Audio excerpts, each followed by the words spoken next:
All right.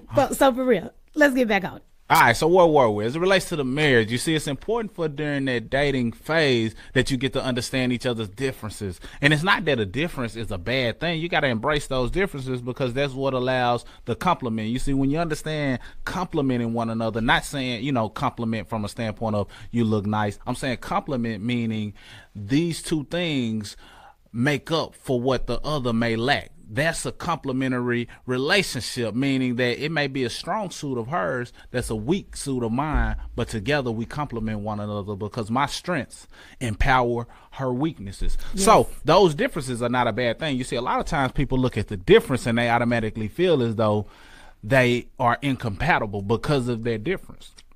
That couldn't be further from the truth, because when you have those differences, as long as it's something that you're willing to accept or embrace, or you see the value that it can contribute in other areas, then you may have a winning formula, a winning combination. So embrace those. But if you don't go through the dating phase or the getting to know each other, then you miss the opportunity to see those things. Now, there are certain things that you may dislike, and certain things may allow or require some type of compromise, and find those things. But whatever are your absolutes, then if it doesn't work, then you don't have to force it to work. You see, a lot of times we find couples who, just because they had children, they feel as though they have to get married. Yeah. Now, I know that may have been how you were raised. Many parents are saying, well, you had kids together, you have to get married.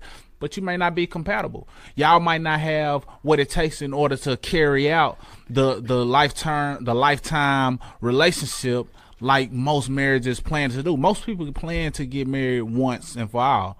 But if you're not compatible in certain areas, or you can't grow together, because growth is inevitable, just like change, then you may not need to get married. So understand that, be okay with that, embrace that, and don't feel obligated by none of the outside things or what the people tell you as it relates to getting married. Now, if you see that it's a good fit, then by all means, continue to pursue their relationship and understand that you have to grow together. You see, when a couple gets married, they're going through changes. Hopefully you're growing as people, yes. So it may be certain things that she, gets tuned into that puts her in a position to where she has to grow. And hopefully as a king, you're growing as well, and vice versa. So as you grow together, the hope is that you are both able to grow and expand and, further your journey through life, but at the same time still like and love each other, because like and love are two different things, but they both play a huge part. You can love a person, but not really like them. You can like a person, but definitely not love them. In marriage, it's important to have both of those things intact, because that's what allows the marriage to be something that you're enjoying versus something you're just settling for. So if you don't find yourself or feel as though you're settling, then that's a good thing. You want to feel as though you have something that you really like, you really enjoy, you really adore, because otherwise you live a long life filled with regrets, all because you feel like you had to stick with the individual. And all of that stuff really is key by being observative during the dating phases. So that's really what we want to stress, because that was something that I'm not sure where we learned it, but it benefited us greatly during our dating process. And it's major because, I always talk about, and I don't know if you guys seen us originally on another show here at the Den where we talked about marriage and how we balance family and all of that. But one of the things that I always like to talk about is getting lost in a marriage. Okay. And it kind of goes hand in hand with what you were just saying, because you guys, if you're settling during the dating phase, guess what you're going to do in the marriage? Oh, yeah. Okay. So you have to understand when you're getting lost, when you're doing so much and you're changing yourself for that other individual to the point of not even really knowing who you are. And oftentimes you hear that, like if you read up or, you do any research on relationships, a lot of the times people talk about being lost in their relationship. They want it to be so, what's the word that they use?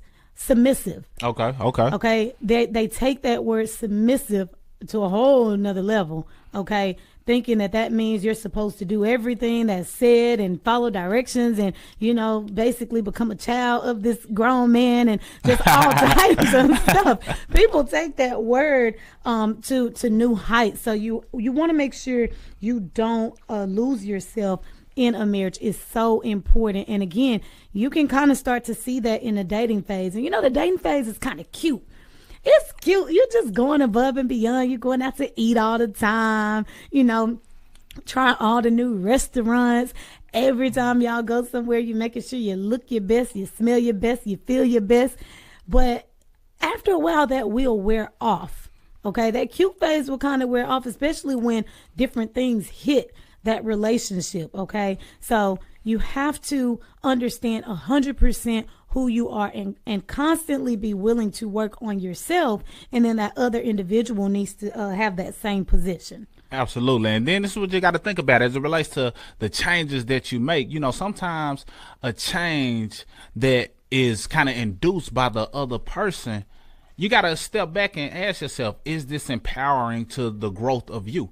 And if it is, then okay, it may have your best interest at heart and it may be worth making that change. But if it isn't empowering to you and the relationship or the journey that you're on, then don't just automatically settle to make that change just because of it. So it's a lot of things that people take out of context. Like she said, the wife is supposed to be submissive, and the fellas, we always hear happy wife, happy life. But if we get lost in that, firm on certain things that we truly believe in or feel is something that can further the relationship, the marriage, the unit, then you mess around and you lose yourself as well. So men lose themselves in relationships, women lose themselves in relationships, and it's important for you to understand that it's okay to not always agree on certain things, because as long as two parties have each other's best interests at heart, then I'm sure it's some good growth that can take place from that. So embrace that, understand that, and as you go through that process, then that'll help